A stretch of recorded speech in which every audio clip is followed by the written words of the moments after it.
दोस्तों आप सभी का स्वागत है। मैं आपको एक बहुत अच्छी मोटिवेशन स्टोरी के बारे में आपको बताऊंगा, तो आई होप इस वीडियो को अंत तक ज़रूर देखिएगा।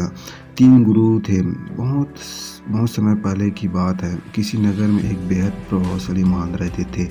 उनके पास शिक्षा लेने हेतु कई शिष्य आते थे। एक दिन एक शिष्य ने महान से सवाल किया, स्वामी जी, आपके गुरु कौन है? आपने किस गुरु के शिक्षा प्राप्त की? महान शिष्य का सवाल सुन मुस्कुरा और बोले, मेरे हजारों गुरु हैं। यदि मैं उनके नाम गिनने बैठ जाऊं तो शायद महीनों लग जाए, लेकिन फिर भी मैंने अपने 3 गुरुओं के बारे में उन्हें ज़रूर बताऊंगा। एक था चोर। एक बार रास्ता भटक गया था और जब दूर किसी गांव में पहुंचा तो बहुत देर हो गई थी। सब दुकानें और घर में बंद हो चुके थे, लेकिन आखिरकार मुझे एक आदमी मिला जो एक दीवार में सेंध करने की कोशिश कर रहा था।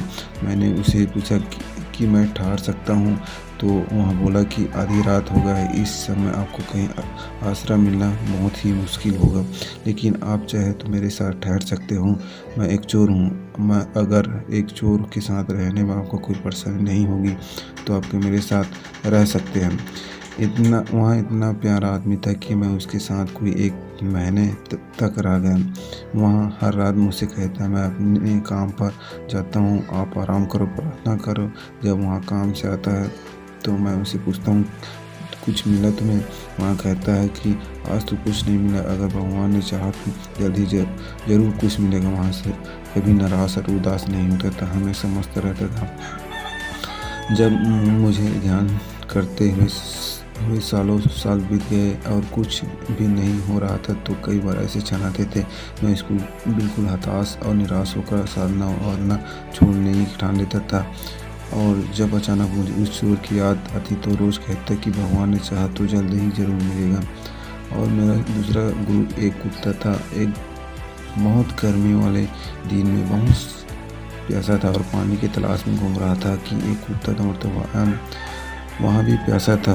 पास ही एक नदी थी। उस कुत्ते ने जाके आकर नदी में झांका तो उसे एक और कुत्ता पानी नजर आया, तो उसकी अपनी परछाई थी। कुत्ता उसे देख बहुत डर गया था। वहाँ परछाई तो देखकर भौंकता और पीछे हट जाता, लेकिन बहुत प्यासा लगने के कारण वापस पानी पास लौट आता। अंततः अपने डर के बावजूद वहाँ नदी में कूद पड़ा और कूदते ही वहाँ परछाई में गायब हो गए। उस कुत्ते इस साहस को देख मुझे एक बहुत बड़ी सीख मिल गई। डर के बावजूद व्यक्ति को छलांग लगानी नहीं चाहिए।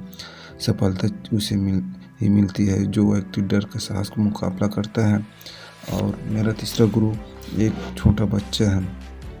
मैं एक गांव से गुजर रहा था कि मैंने ये देखा कि एक छोटा बच्चा एक जलती हुई मोमबत्ती ले जा रहा था। वहाँ पास के किसी गिरजाघर में मोमबत्ती रखने जा रहा था। मजाक में ही मैंने उनसे पूछा कि क्या ये मोमबत्ती तुमने जलाई है? वहाँ बोला, जी मैंने ही जलाई है। तो मैंने उसे कहा कि एक क्षण था जब वहाँ मोमबत्ती बुझी हुई थी, और फिर भी एक क्षण आया जब वहाँ मोमबत्ती जल गई।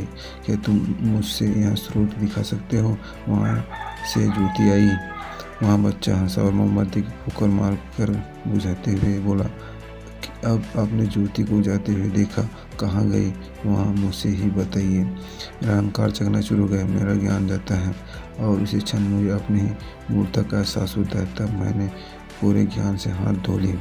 मित्रों, शिष्य होने का अर्थ है पूरे अस्तित्व के प्रति खुले होना, हर समय की ओर से सीखने की तैयार रहना। जीवन हर क्षण में कुछ न कुछ सीखने का मौका देता है। हमें जीवन में हमेशा एक शिष्य बनकर अच्छी बातों को सीखते रहना चाहिए। जीवन में आए दिन किसी न किसी के रूप में किसी गुरु से मिलता है, और हम निर्भर करता है कि क्या हम उस महान की तरह एक शिष्य बनकर उस गुरु की मिलने की वाली शिक्षा को ग्रहण कर पा नहीं रहे। आई होप वीडियो अच्छी लगी हो, लाइक करें, शेयर करें, सब्सक्राइब करें।